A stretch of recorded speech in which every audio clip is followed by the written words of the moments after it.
SOSG, standing on solid ground. Hello, this is Kim Jones with Standing on Solid Ground. I am your host of this inspirational and motivational podcast. I'm gonna read a little something because today this episode is about love. Love is patient, love is kind. It does not envy, it does not boast, it is not proud, it is not rude, it is not self seeking, it is not easily angered, it keeps no record of wrongs. In the previous episodes, I have been explaining or expressing my feelings of what my solid ground consists of. And my solid ground, as in the beginning, when I stated that I have faith, which is my stronghold, that is my anchor to hold the whole structure up. And I have patience and hope and obedience. And I have several other layers. But today I'm going to speak about love. What is love? Love is unconditional. Love is selfless. It is not selfish. It is giving without any regards of strings being attached or stipulations or circumstances. It is consistent at all times. When I think about love, I think about the one thing that has always been preached and taught throughout my years of growing up, from hearing it from preachers or my parents or different loved ones throughout my life. And it is often said to me that God is love. God is the greatest love of all. And he gave his only begotten Son, that whosoever believeth on him shall not perish but have everlasting life, because he loved us. This is the reason why he gave him to us, that we don't perish. And I think about how we can easily say, I love you. But what are we actually saying when we tell someone, I love you? It's easy to say, well, I love them. I care about them. I want the best for them. I want to do all that I can to make them happy and to make their life whole. And that's all wonderful. It really, really, truly is. But we also have to love the ugly side and the bad side. It's the good, the bad, and the ugly.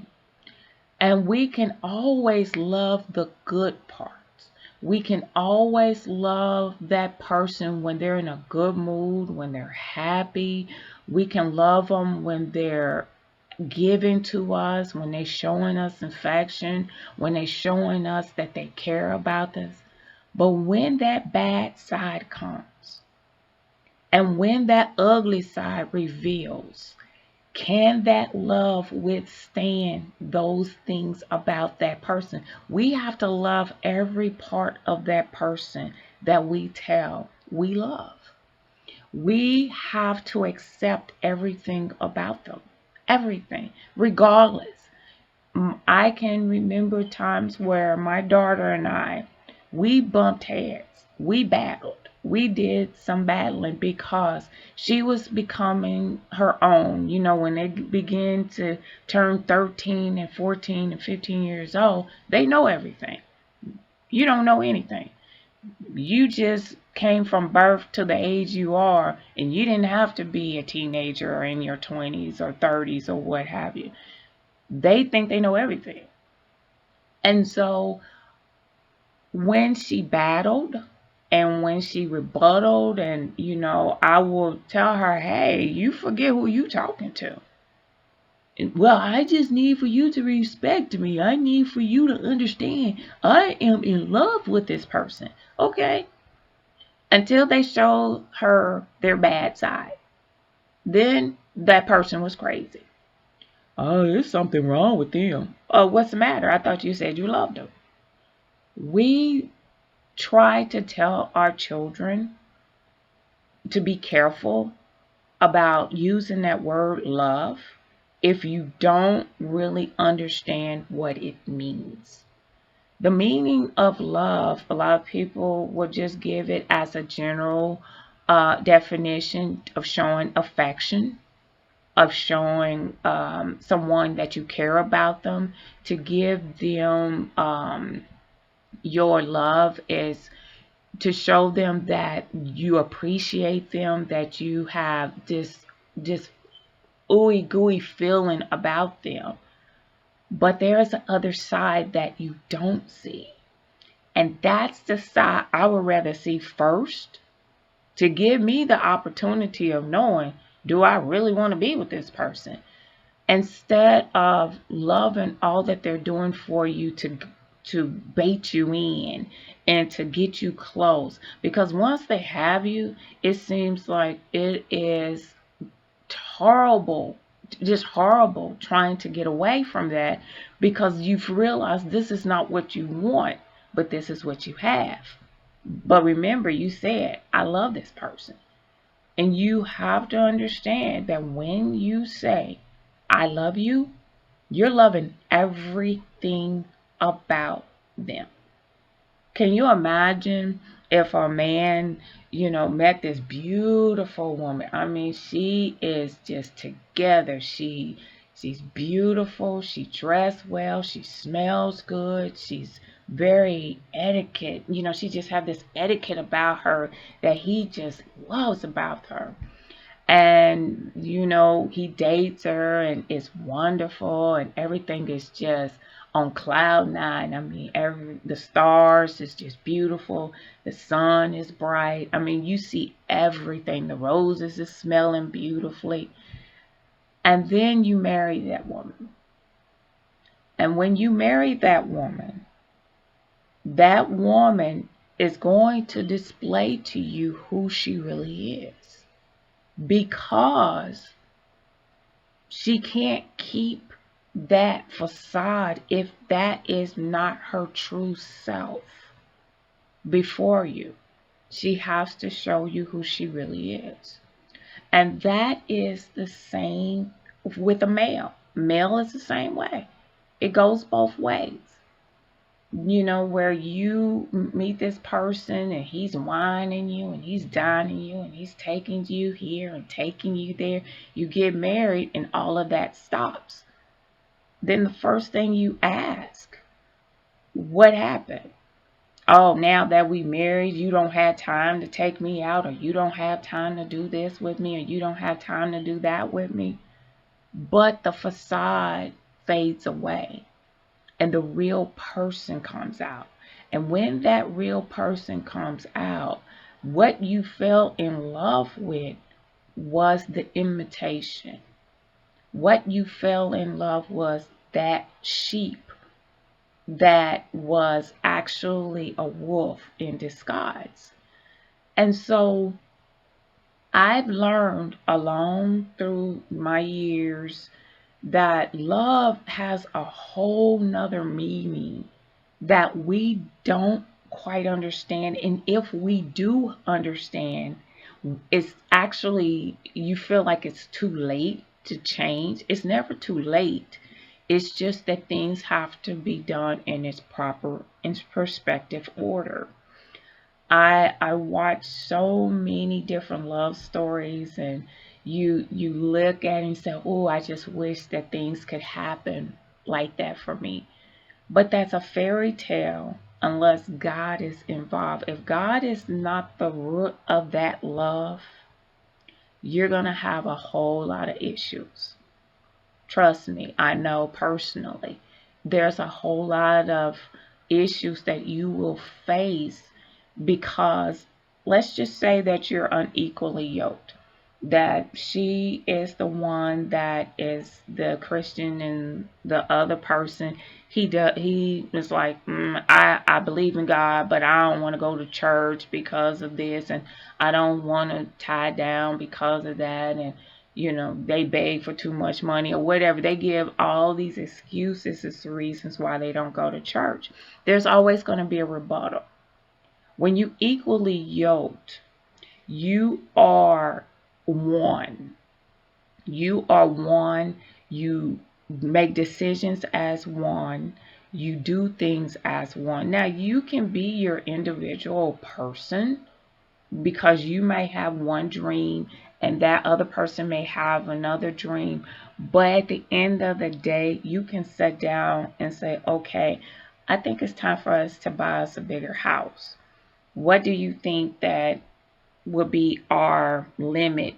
What we will spend? What did we save up? Do you think that we are ready to make this next move? Because I'm ready to have children. Or let's just say he may be ready to have children and she's not ready to have children. There's going to be a problem.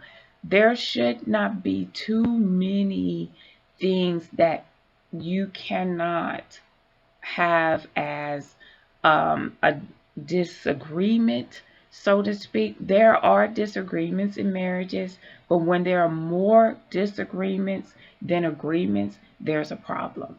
There is a serious problem there. The love that you had for that person is slowly deteriorates because you're realizing you're not with the person that you thought you were with. You thought that you were going to be traveling. You thought that there was not going to be any children. You thought that there was going to be this elaborate life.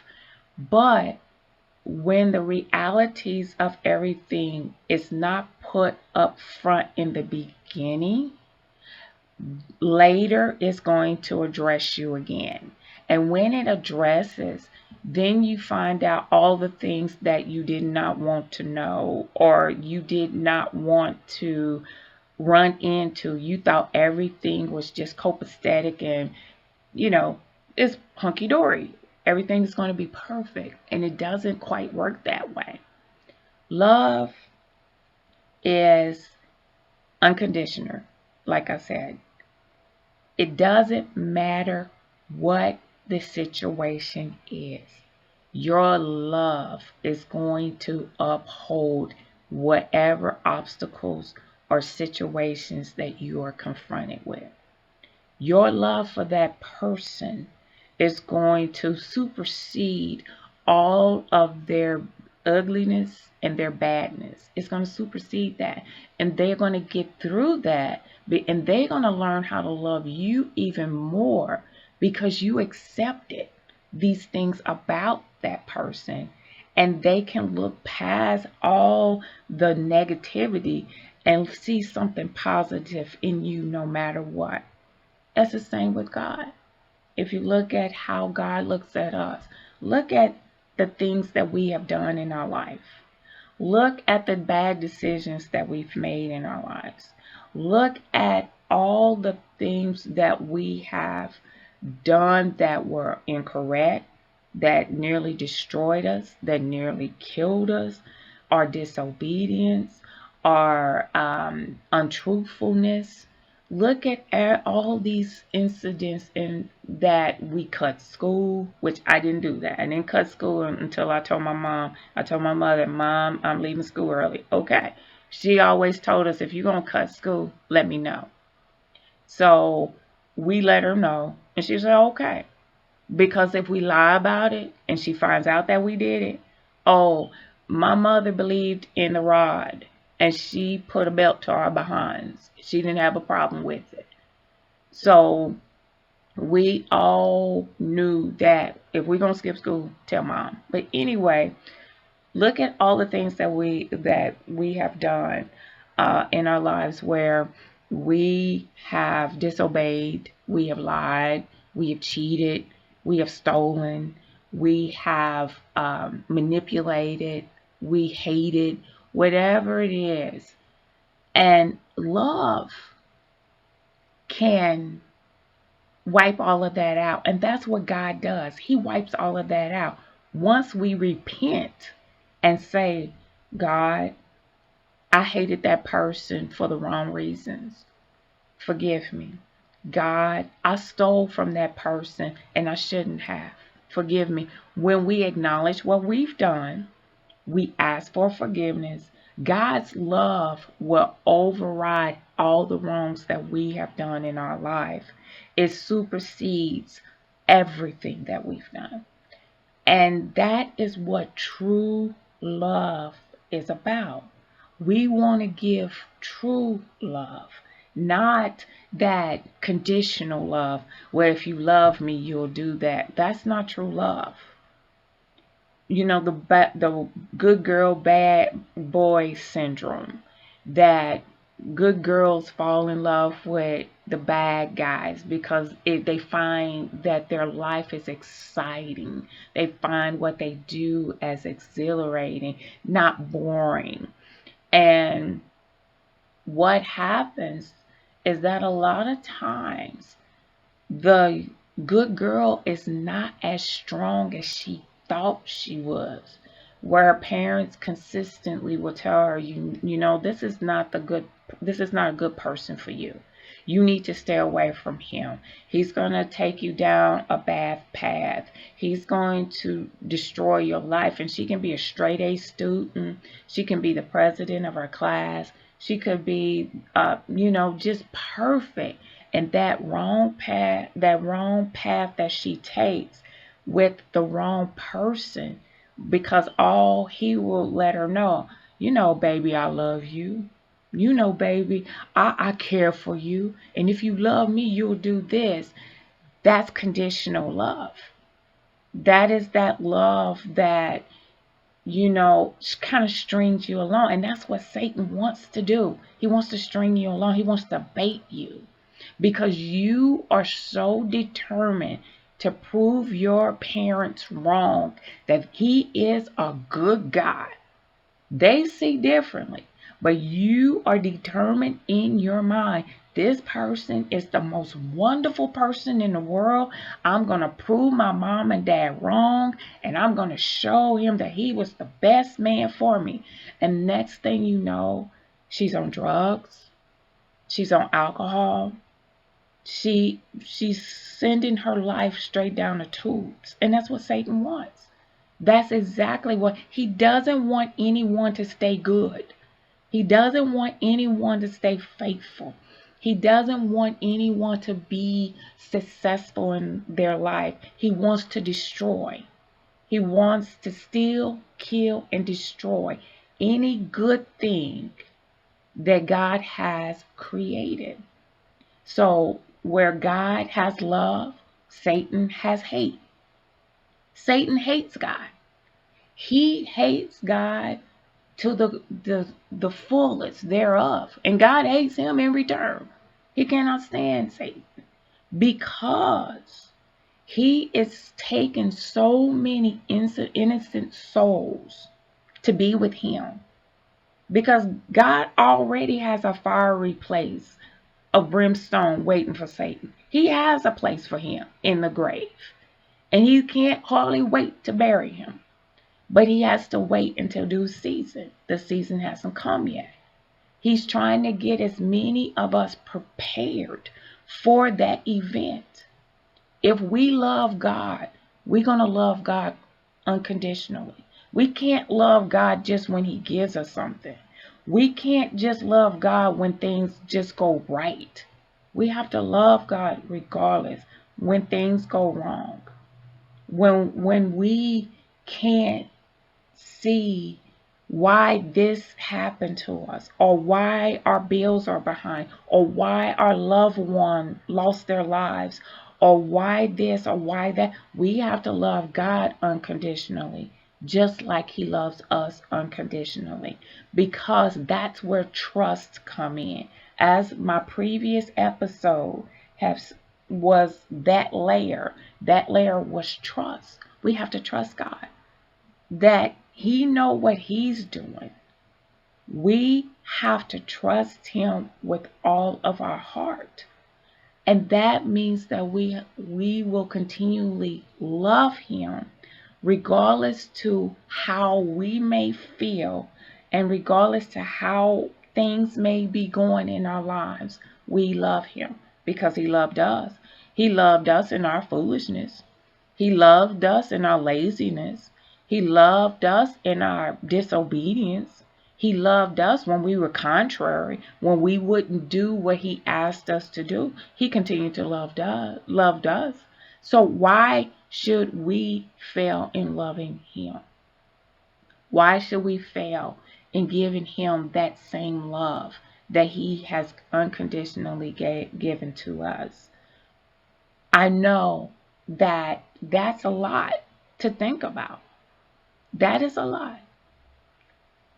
Our love should not be stipulated by what someone else do. Our love should not be conditional because of what a person is or is not. We were hoping for Prince Charming, but we have a frog. Okay, well, this is what we fell in love with. This is who we fell in love with.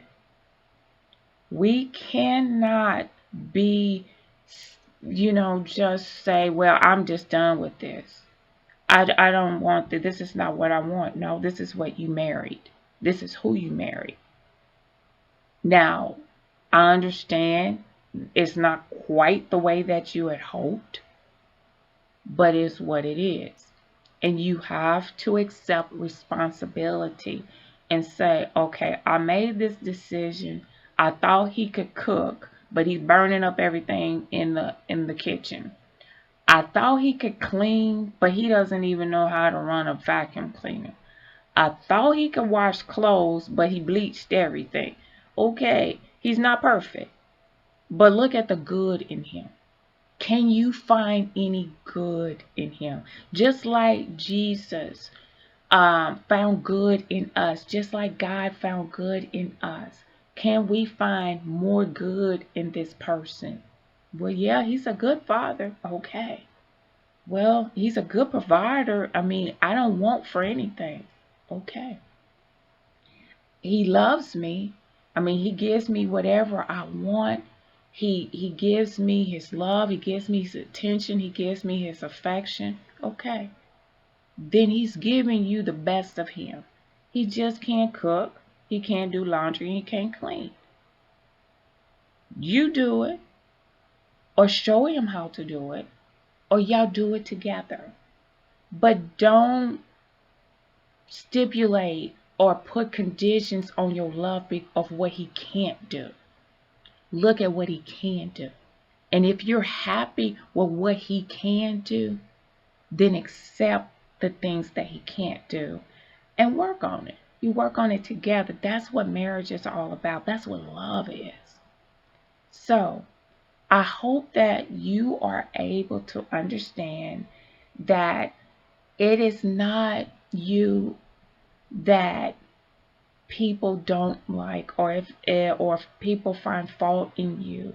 It's not you if you feel like I want to be loved, or I want to be treated this way, or I want to be held this way. It's not your fault if you feel that, I don't know how to love a person, or I don't know how to find that love that I'm looking for. Ask God about it. Seek God about it.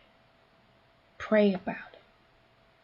Ask the Lord to help you, show you what love is and what true love is. I blame myself for a lot of failures in my life, but I had to learn. See, in failing, you learn. It's an experience. It's a process. So don't fault yourself if you're in a bad relationship and you feel like that it can't be worked out or it can't be fixed. It can be fixed.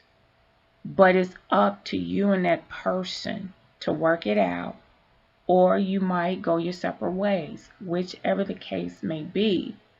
But understand that when you love someone, you love in everything about them, not just the good part, but everything. So this is Kim Jones with Standing on Solid Ground. I hope that this has been beneficial to you, motivational, and inspirational to you. I wish you the best. And I pray that God bless you and keep you always. Until next time.